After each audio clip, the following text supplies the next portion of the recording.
All right, it is 3 o'clock on the dot. Hello and welcome. We're going to wait just a minute here before we get started officially, but welcome to Leave No Trace webinar on mental health and nature. I'm going to give us 30 more seconds before we officially launch.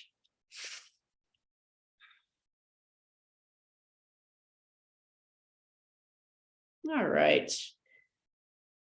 All right, well, let's go ahead. Wonderful. I am delighted to be here today. I'm Dana Watts, and I'm the executive director here at Leave No Trace. First, I want to thank you, our supporters, partners, individuals. Thank you for being here and for your support of Leave No Trace, support and dedication to the mission.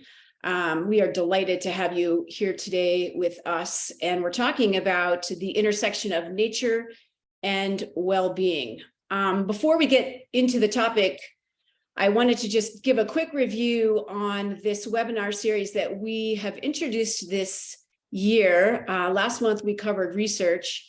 This month is mental health and nature. And the reason we launched this webinar series is to really bring to you the different voices and stories from the many scientists, researchers, advocates, and others within the Leave No Trace network. There's so many different voices to share, and we want to bring their expertise and opinions and experiences to you, so you can experience Leave No Trace potentially from different perspectives and see different angles that you might not have before, possibly applying the principles in new and novel ways in your life and work. Again, today's webinar is just discussing mental health and nature, well-being and fragmentation. Now, that word fragmentation might be a little tricky. And in this context, if it's new for you, because it was for me, it comes from three perspectives, and we're going to get more into the detail around this, but it's mental health as separate from physical health, outdoors as separate from society, and humans as separate from nature. So fascinating topic, and I'm hoping we all learn and hear more about what that really means, because as most people know, mental health is a critical topic today. And we're seeing a growing body of research about emotional well-being and the outdoors that link directly to nature. American Psychological Association cites in their recent study that exposure to nature has been linked to a host of benefits, including improved attention, lower stress, better mood, reduced risk of psychiatric disorders, and even upticks in empathy and cooperation. And I think that for most people on this call, you have your own personal story about what nature provides to you and the benefits that you receive in physical, mental, emotional, all sorts of health benefits. And we know that anecdotally, and each experience is very personal. Today, we're going to hear and talk a little bit more about that connection. So I am delighted to have Dr. Vincent Atchity today with us to talk more about this topic, President and CEO of Mental Health Colorado. Dr. Atchity has a long history with mental health in Colorado and beyond, has looked at in-depth looked at mental health and the criminal justice system. Dr. Atchity is also an advocate for public health, health equity, population health management strategist, and a builder of communication bridges, connecting communities with partners and to really achieve better health outcomes. So I'm delighted to welcome Dr. Atchity with us today. And before I turn it over to you, Dr. Atchity, let me just tell you a couple of things about logistics. We are going to record the call today. We will circulate that recording along with Dr. Atchity's information if there's a desire to have more conversation or reach out. Michael will be managing that. And also, if you have questions, we're not using the chat option today. We're using the Q&A feature on Zoom, just so everyone knows. That's how you can ask questions, and we'll have time for that at the end of the program. So without further ado, please welcome Dr. Atchity to our webinar series, and I'm going to turn it over to you. Thank you, Dana. Thank you so much for having me. A pleasure to be here with you. At Mental Health Colorado, a little bit about our work. This year we're celebrating our 70th year of advocacy in the state of Colorado. We are the state affiliate of Mental Health America, the national organization, and we've been working to promote well-being, increase access to care, supports, and services, and we talk about our overarching goal is healthier minds across the lifespan for all Coloradans. And part of the messaging that we most often engage in with folks is really getting people to wrap their heads around mental health a little bit differently than they have, in acknowledging that mental health, like physical health, is something that we all have all our lives, and none of us has it at 100% the entire time across the lifespan. And some of us have acute distress, and some of us have chronic distress, and some of us, are more fortunate than others in terms of being able to overcome our mental health conditions and thrive.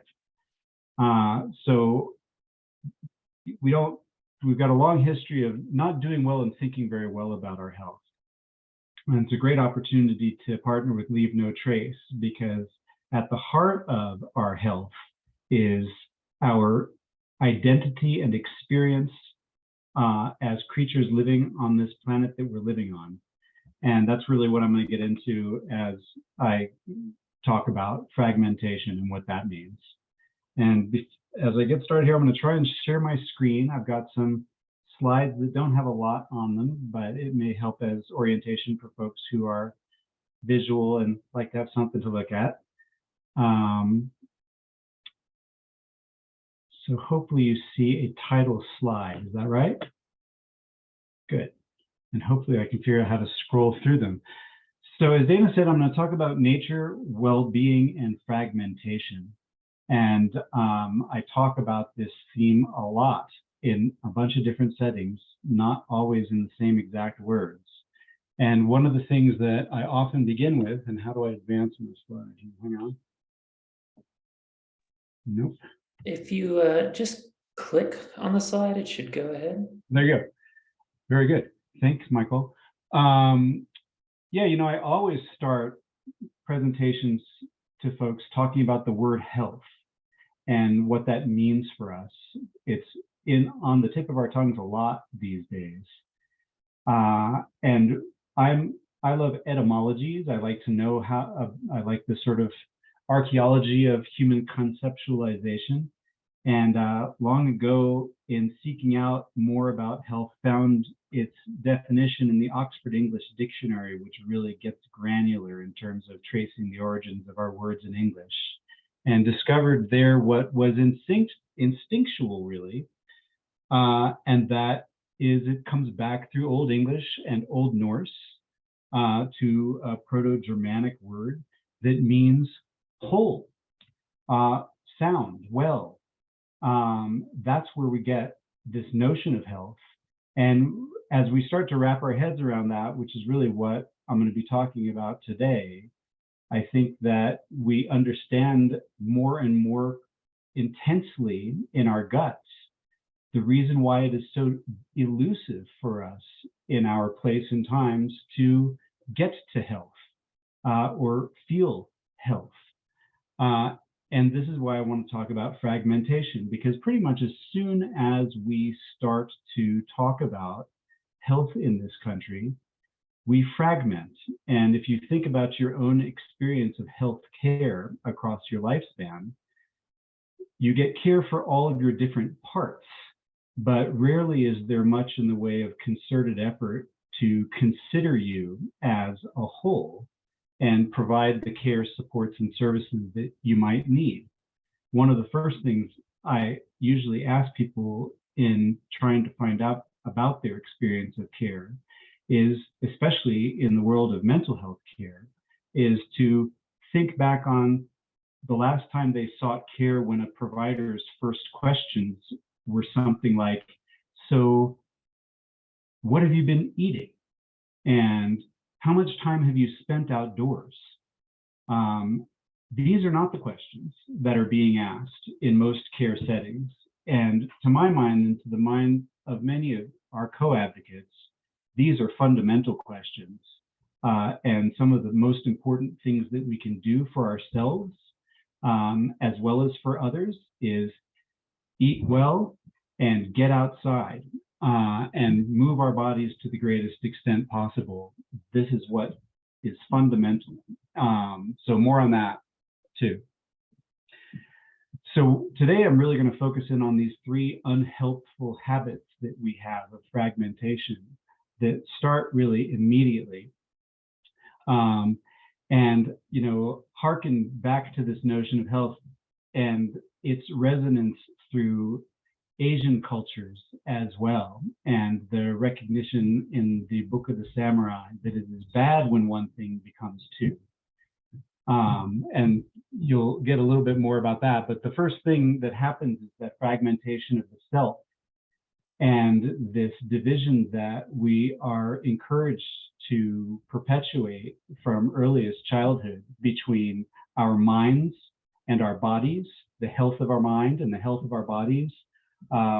This impulse to create a binary and fragment ourselves into these two halves comes to us naturally because we are, to some extent, binary creatures. We've got a right side and a left side. And we've got a right eye and a left eye, and our orientation, unlike an octopus, is very much binary from top to bottom. And so it's natural, but just because we have that inclination, it does not mean that we are not one thing. It's an inclination to distinguish where there is no distinction. And if we pursue the way health care and healthcare training in our current system work, we find that that fragmentation is perpetuated at every level of training for providers, for access to care, the way care is reimbursed and provided for by private insurance and public insurance agency payers. It's division, division, division. And this is a major area of advocacy importance for us as an organization, because much of what we do is corrective in a system that was built on this false premise from the get-go. What we're looking for is a system of care where the whole person is met where they're at with the needs that they have, and care provided across the whole scope of that person's needs. So anyway, we begin with this immediate fragmentation of mind and body. And I think that we can understand intuitively the extent to which that is a misleading representation of our health, our state as whole creatures.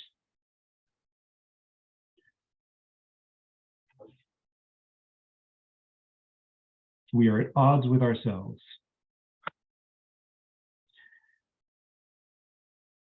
The next phase of unhelpful fragmentation that is inevitable is that the strength of the boundaries that we put up between ourselves and others. Obviously, we are not a single creature, right? We have all of our different bodies and experiences and places that we live. And yet what we tend to do is build up the differences and forget the commonalities. We see this played out emphatically at every level across our media, across our politics, and again, across the way we structure our relationships in community.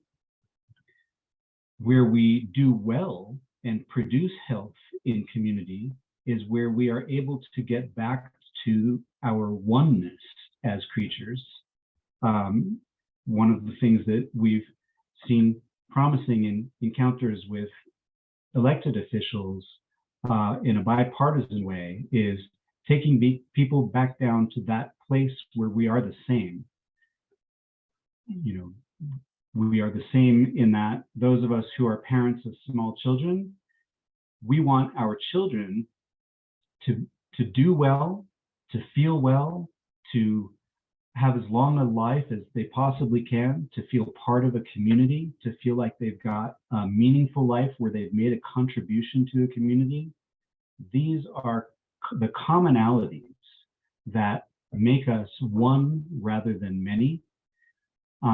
And our inclination to emphasize that many rather than the commonalities is something that creates dis-ease for us, because while our differences and our separations are real, they, in the most healthful circumstance, should be there to fill us with the energy of diversity and stimulation and the multiplicity of eyes and viewpoints and experiences and contributions that we make to this one thing that we all have in common and share.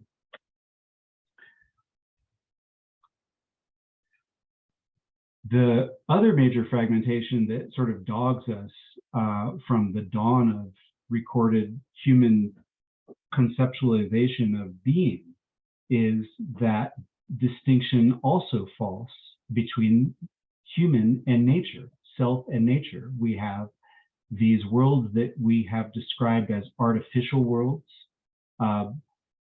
human-made worlds, and have these conceptualizations of those worlds that are based on this conceit that the city built by the humans is somehow has a different hierarchical status than the colony built by the prairie dogs, for example, or any other of the common settlements co-built by other species sharing this space that we share.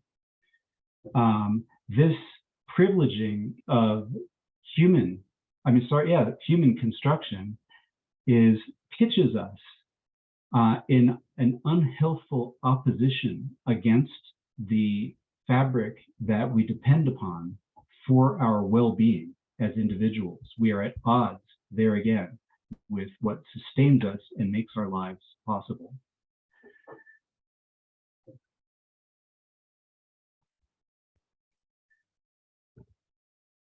So coming back around to what is the remedy or the medicine for this fragmented state that we're inhabiting that contributes to our overall sense of disease is an appreciation of that construction of that initial division of self into parts, and what the exercise that can be done to bring the self back into one as an integrated whole. And then the exercises that can be undertaken in order to take that reintegrated self and revise the boundaries between self and others and self and nature, and recognize that those boundaries are mirror-like projections of conceptualizations that we've collectively emanated out there. And this is not news.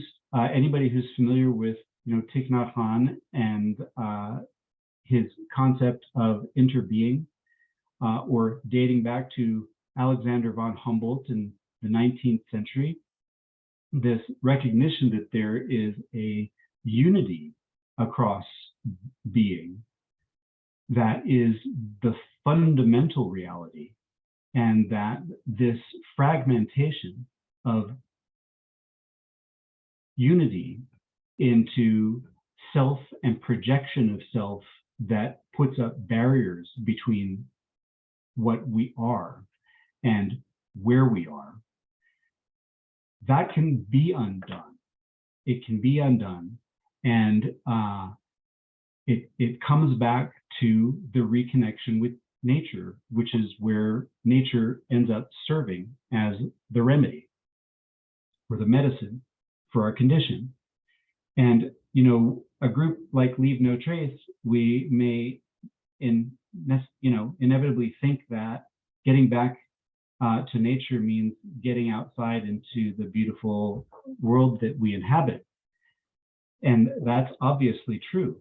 But the very first step toward getting back in touch with nature, we don't need to leave the spot where we're sitting or standing in this moment.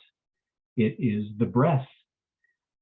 It's the breath in our bodies that is our connection and our foundation in the world that we inhabit. That's why folks like Thich Nhat Hanh focus on breathing, taking in and letting go, and recognizing that we are a permeable, interactive cell, really, in an atmospheric space that we get to inhabit for a short span of time. So recalibration in the medicine begins with the breath. One of the ways to get back to the breath is making the breath happen through movement, which is why movement is medicine. The best kind of medicine is movement outdoors, not always possible given our conditions, but movement outdoors is ideal, because then what we're doing with our creature is putting it back where it lives and taking it out of the human-made construct of an environment that allows us to continue to project our separation out into the world we live in. So really wanted to dwell for a moment on the way that re-immersion in the world functions as like a compass retooling or a recalibration. What we're compelled to do is put our bodies in a condition where we are ultimately vulnerable, and none of our protections that we have built and depended on others to build to protect us are in place. So we're vulnerable, and we're exposed to the presence of light and sound and smell and texture that we don't experience in our human-made environments. And our brains and our capacity for verbalization and conceptualization and that ability to continue to project this barrier that segregates us can't get there when it comes to what the work of exposure to the elements does to our whole selves. It is a reset that is beyond our vocabulary. And, this is the stuff of poetry back to the dawn of time, where the ultimate reachers for articulation of meaning have butted up against nature in efforts to try and represent that segregation from nature, that reconnection to nature, that recalibration that's possible by re-immersion, by recognition of our animal selves in animals, finding our sibling-like status with the creatures that are more or less like us and all commonly share breath, and the need for atmosphere and environment that we have. We all thrive on the purity of atmosphere and environment, and all of us experience deprivation and can be, we can lose our lives when the impurity of the environment gets beyond a certain point. We're permeable cells and we're extremely vulnerable. And inevitably, none of us, the big us, inclusive of all the creatures, is immortal. All of our temporary identities as living cells on this planet are going to decay, the boundary will fall, and our molecular constituent parts will once again rejoin the larger cycle of things. All of that is inevitable. And yet what we do know as health advocates is that if we can arrange for enough quality of environment and protect ourselves with our collective intelligence from some of the harsher aspects of life on a planet that can be immediately destroying of life, then we can have it pretty good. You know, we can live to late 90s and have quality of life, which is pretty good.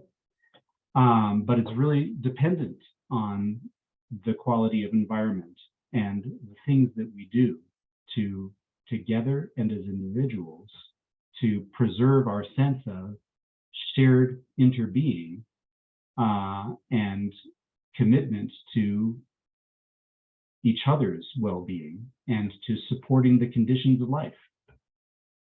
So I think that one of the things to remember, to switch metaphors around from the compass to the camera, when we focus, if you remember using those old school kinds of cameras that required turning the lens one way or another in order to focus, you knew that you don't immediately focus. You focus by going too far in one direction and then back in the other direction and then zero back in. And when we go out into nature, we are compelled to do a similar kind of movement process where we look outwards, we experience our singular identity, we're pulled outwards again, we experience our singular identity, and it's a kind of flexion that enables us to get closer to something called health, which is this wholeness, where we are experiencing what it's like to be the creatures that get to be here. Eric Fromm coined the term biophilia to describe something that has gone back, you know, Alexander Graham Humboldt to Aristotle even, which is this feeling that we may have. I mean, it's a hypothesis, a feeling of love for life that calls us out. You know, Jack London called it the call of the wild. There is a part of us that feels disconnected, fragmented, segregated, and has a natural impulse to refresh ourselves and restore ourselves by doing exactly this kind of re-immersion practice of getting into the world. Some feel it so strongly that they need to go out with nothing and experience, you know, solo wilderness overnight, not even a bivy sack, be there kind of immersion. Some of us feel it so strongly that we need to climb up ice faces with axes. Some of us need to ride big waves in Hawaii. Some of us need to get under the sea. Some of us need to ride horses. Some of us need to walk and be with dogs.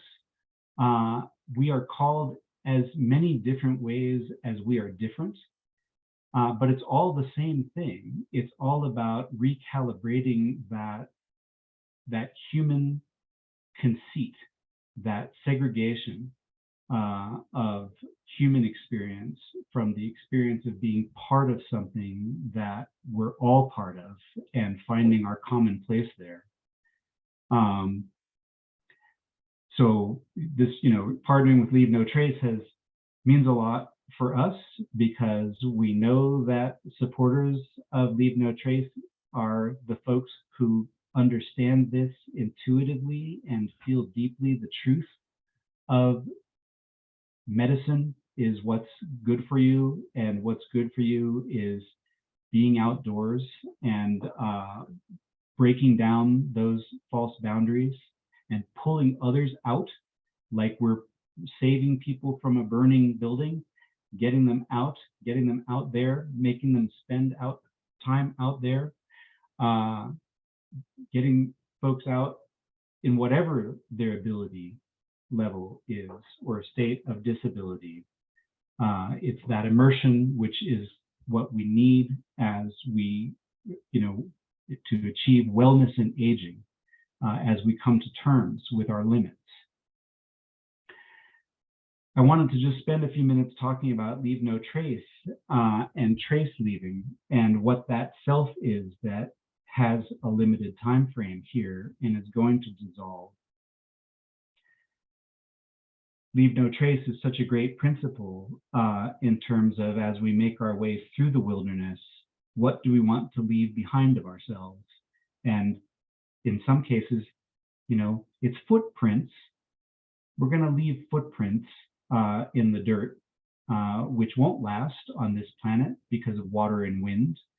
We know that the footprints last on the moon because the conditions of life are not there. So we leave our footprints, and really wanted to just reflect a little beyond that conservation message of leaving no trace, to think a little bit about what other trace of the self do we leave as we make our passage from birth to death.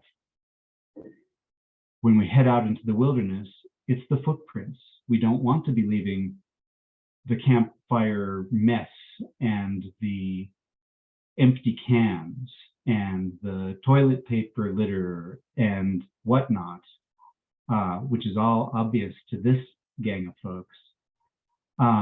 But then what do we want to leave besides footprints out there?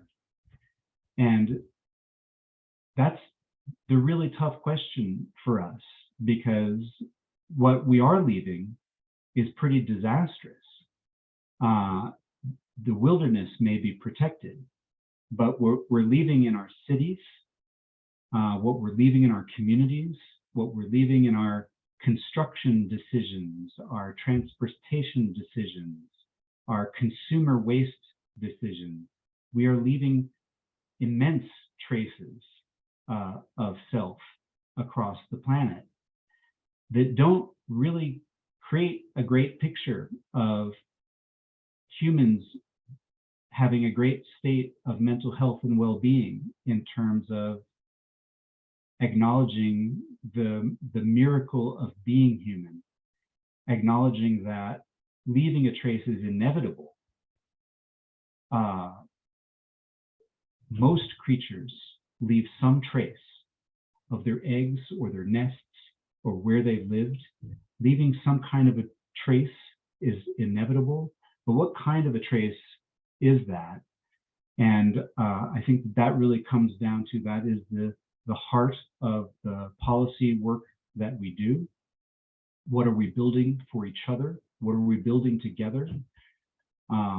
What traces that we have left need to be corrected and pointed to, if anything, as lessons in what not to do.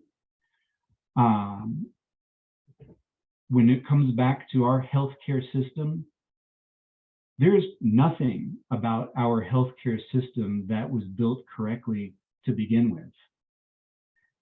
In fact, when we think about the way we have designed our policies and systems in our communities, we find that they've been designed not in order to promote human health and well-being. That's not been the priority. The priority has been fragmented into hundreds of different interests that do not recognize themselves as part of a shared fabric, where we acknowledge the limitations of our resources, the limitations of our time, and commit together to building something that's worthy of our aspirations and our identity as this unique creature that's got such unique capabilities for creation as well as destruction. So it's creation that we're after in terms of the kind of trace that we leave behind, not destruction. And we see some good examples of that, I think, when we recognize architectures that really work in their place and accept that whatever went into that design and that construction reflects a human appreciation of place, a human need, a legitimate human need for a structure and a shelter, and bringing the materials and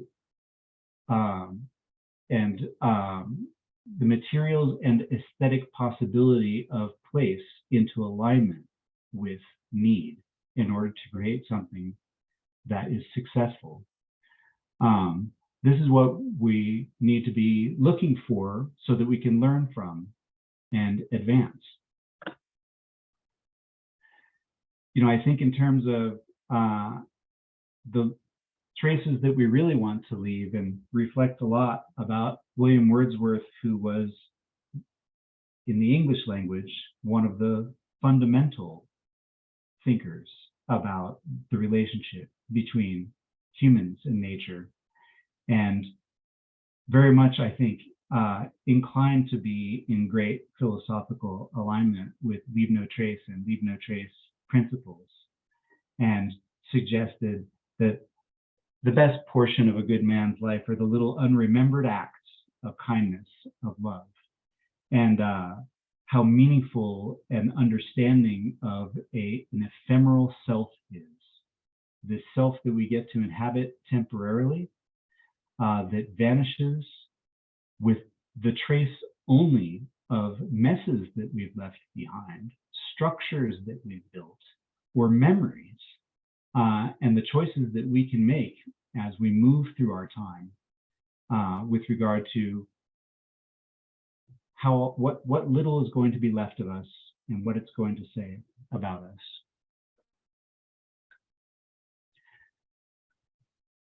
And that really just, brings an end to my reflections on this. I think that we know what we need. Everybody, or most people who have some level of awareness and well-being, feel that call of the wild and that biophilous impulse to get out and get recalibrated. We have been running a campaign here in Colorado called What's Your Piece, where folks are encouraged to contribute their piece in the dual sense of the word to the jigsaw puzzle picture of how we make well-being for ourselves and each other here in the state. And it will come as no surprise to this group that the vast majority of submissions from Coloradans all over the state are representations of recalibration through re-encounter or engagement with nature or animals or some other non-human reconnection and activity. So this is the path. Colorado has got obviously great resources at our disposal to help people be well. The question and challenge really are, to what extent have we built a world that makes that accessible? We've got a lot of disconnection and fragmentation, and our work that we can do together in defragmenting our health and acknowledging that it is not helpful or healthful to think of ourselves in opposition as physical versus mental. What happens to my body happens to my identity. And what happens to my identity, I feel in my body. It takes a toll. It's not helpful. Feeling the distinction between self and others is helpful when we see and recognize ourselves in each other and find those common places and common purposes, and then can celebrate the differences that enrich us, that's key to our overall well-being and is a regular practice of engagement. Throughout the course of this pandemic, we've been recommending these recalibrations. Get outside, be with the animals, be with the people, acknowledge and love them for their differences, know that we share common needs and purposes, take that further step to recognize that we're not distinct from nature by breathing, moving the body, and feeding it the way you'd feed a dog that you love. And then acknowledge that the life of the self is transitory, and face every moment and exchange as an opportunity to leave only a trace of something that was worth having in your presence, being that presence that is worthwhile and remembered, enriching and supporting. So just a little pitch about our work. We work to pass laws, change practices, build a movement around increasing access to care, promoting well-being from childhood.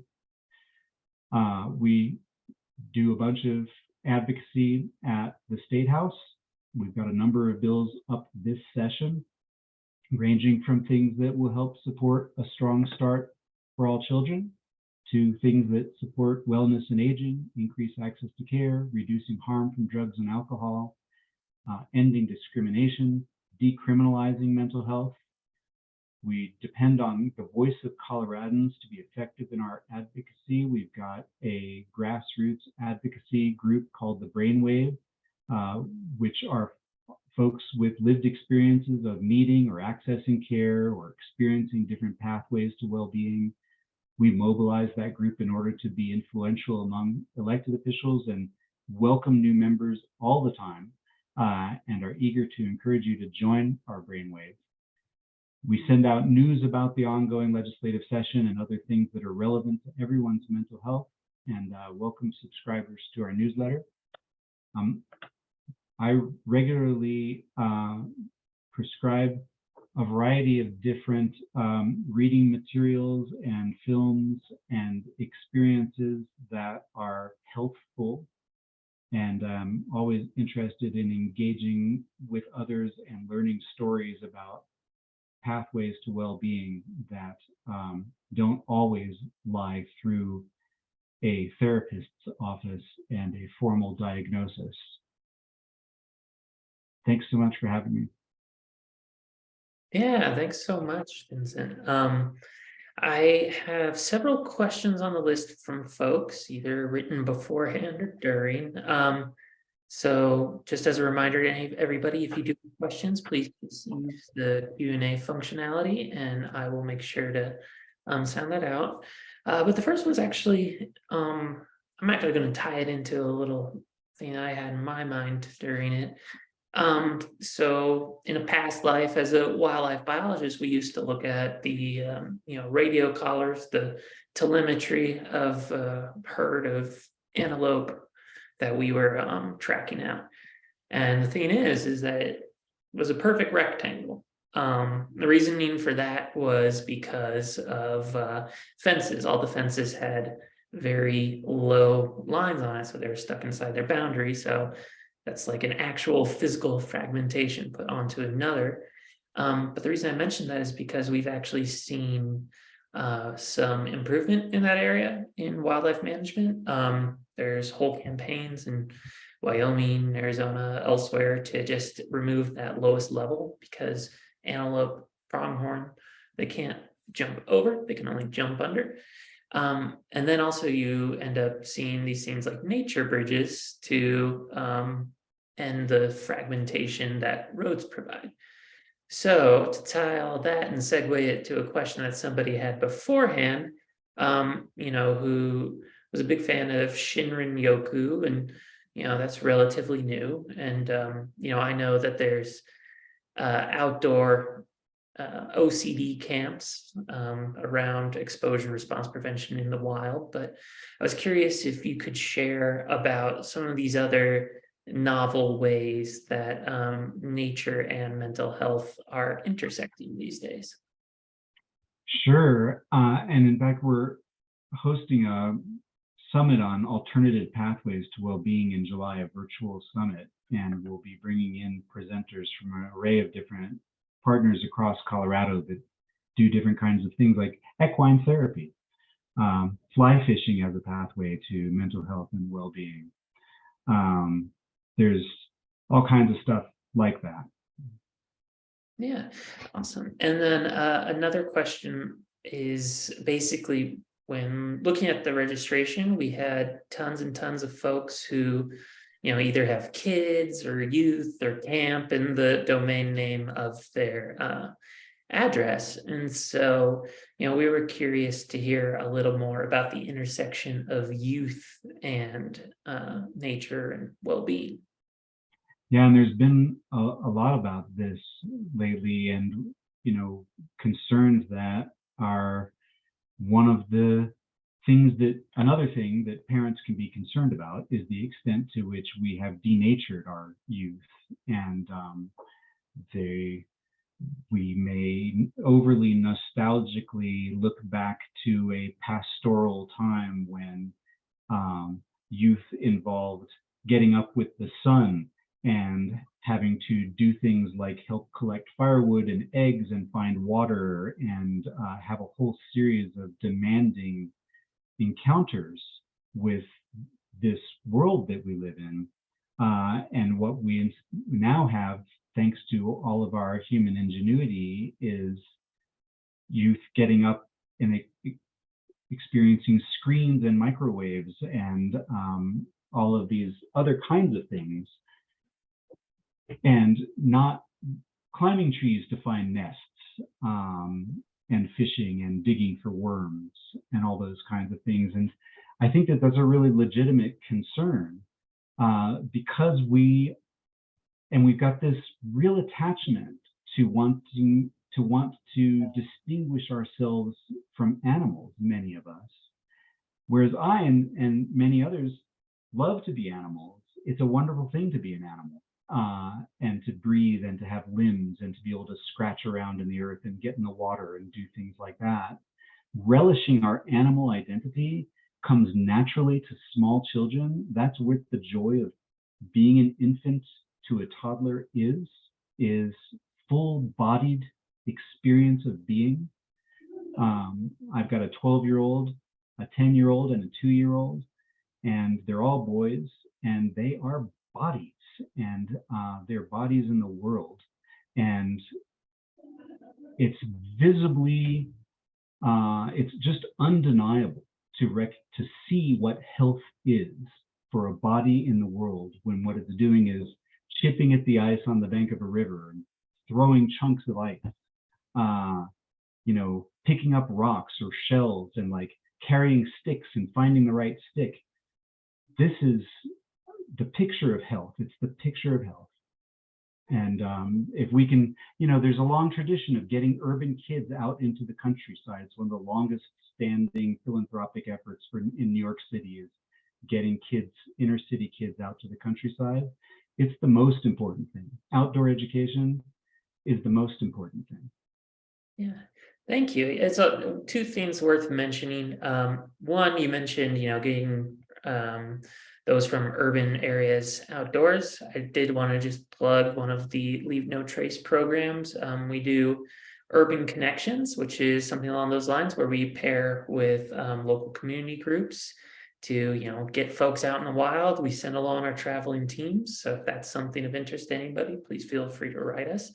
And then second, because we had so many folks where they were tied into kids coming into this, I went ahead and posted actually our blog a little early, that my teammate Julia had put together with Mental Health Colorado's help, basically about being aware about children's mental health, before excursions, things like that. So that will also be in the post-webinar email that will come out tomorrow.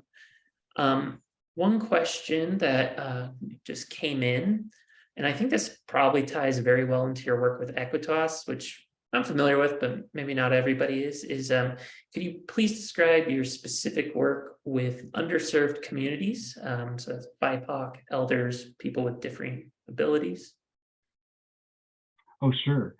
Well, so a little bit of context about mental health healthcare in Colorado. This week has been our week at the Capitol. Yesterday we had our Legislative Education and Advocacy Day, and our panelists were all focused on talking about competency in care, cultural competency. And cultural competency begins with finding a care provider who sees and appreciates you for who you are, and greets and receives you and all of your identities with curiosity and kindness and understanding. And the sad fact of the matter is that access to care is scarce in Colorado, period. And for underserved communities, marginalized populations, vulnerable folks, the scarcity is off the charts. There is no access to competent care. We have a crisis situation in which people who could use support and would benefit support do not seek support because of experiences that they've had that have convinced them that there is no meaningful support available through a healthcare provider that is accessible to them. So we have a really urgent need right now. And what we're working on is legislation that chips away at that in every imaginable way. So, one of the problems, as Michael alluded to, is due to the absence of care and supports and services for people in communities all over the nation.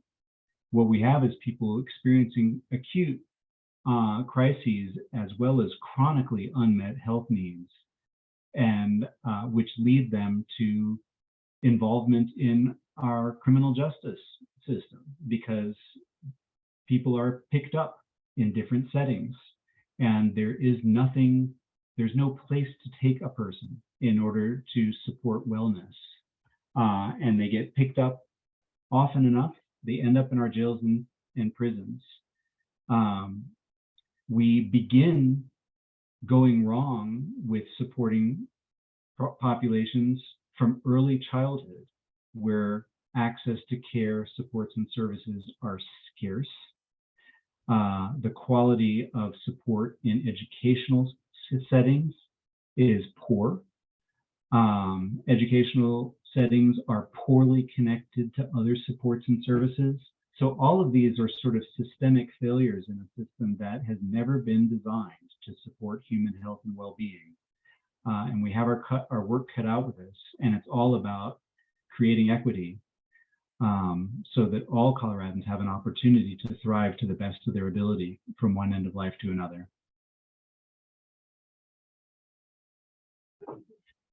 Michael, you're on mute. Of course. Yeah, one thing that struck me actually during your presentation that I wanted to make sure to seek some clarification on. I think it ties very well in with this idea of, black and white thinking that's so common in our culture is, you mentioned this alternative pathways summit that you're going to be broaching. I do just think we should clarify that we're not saying anything about like don't go to therapy or anything like that. Oh, no, of course not. Yeah, you just Absolutely. I go to therapy, I have meds, and I am outside all the time. So it's Absolutely. a holistic approach. Yes, well, and the important thing for everybody to know about mental health, whether you're experiencing an acute crisis or something more chronic and ongoing or repeated, and that is, even if someone is living with a chronic condition, the quality of life can be improved, and somebody can experience health and well-being even with an ongoing chronic condition, with the proper care, supports, and services in place. And the great human tragedy of our times in America is that it is not there. We do not have access to all of that. And if you're fortunate enough to seek and find quality therapy and achieve a quality of life with the assistance of the miracles of modern medicine in every form that they come in, that's great. But unfortunately, it's not everybody, and that's a great concern. Great. Yeah. Let's see. I think I had one more from the pre-registration. One thing I did want to mention as well is around the actual science and research of well-being and nature. There's been a ton of movement on that. Last week, we posted an article that walks through many of these findings across various diagnoses. So I'll make sure that's in the post webinar as well. But here it is. The question from beforehand is basically about, how to get out in nature if you are, whether it's that you have a disability or that, you aren't located during nature, how can you try to bridge that gap with well-being? And that's a great question. And I'll just carry on in the jail and prison vein for a moment and mention an article that was in the New York Times a few weeks ago by someone who has maintained, a decade-long correspondence with someone who is serving a life sentence in San Quentin, the prison in Northern California. And the whole article is about how that prisoner writes about nature and responds to writing about nature in that context where he's been completely kept away from access to nature, except for the sight of the sky through time. And so that feeling of impulse to connect persists even in the worst possible circumstances. And thanks to human communication, we can deliver some reconnection with nature, even in those settings, through poetry and description. Those are valid access points. And then again, to recur to the teaching of Thich Nhat Hanh, who I keep referring to as a Vietnamese monk, a Buddhist monk who has been teaching about interbeing since the late 60s, and coming back to the breath, and the breath as this, it's the site of our identity as animal creatures. Our breath varies, and folks living in those worst possible circumstances like prisons find breath practice to be a reconnection with nature that is healthful and life-sustaining, and is accessible to all of us who are fortunate enough to still be breathing. Cool. Okay, so we are right at time. So what I'm going to do is I'm about to close this out. I just wanted to go over the logistics one more time. So tomorrow, everybody who registered is going to be getting a copy of a recording of the presentation. You'll get links to the 2 Mental Health Colorado Leave No Trace articles that have been published so far, and we have another that'll come next week. And you'll get a link both to Mental Health Colorado's newsletter and to their brainwave. So I think maybe the last little thing that might be helpful is if you are not in Colorado, Vincent is well connected with other organizations doing similar work in their states. So please feel free to get in contact. And I'll leave you on a fun little anecdote, which is studies have shown that actually doing manual labor, like using your hands tactilely, has like significant correlations with like improving your mood. So it's almost gardening season, so maybe think about getting a little messy instead of using a shovel in some cases. But Hey, Michael and Vincent, one other last point. I think this comment from one of the listeners is actually just worth reading because it maybe sums everything up, but it was just a comment that says, I love this movement towards addressing wholeness of self, with others, and with nature. It reminds me of the indigenous worldview of being one and in relationship with nature, creatures, etc. So, it seemed like a good comment to bring things full circle and say a special thank you to you, Vincent and Michael. This was really an excellent, fascinating discussion. Thank you so much. Thanks for having me. yeah, thank you, everybody. We'll be in touch tomorrow.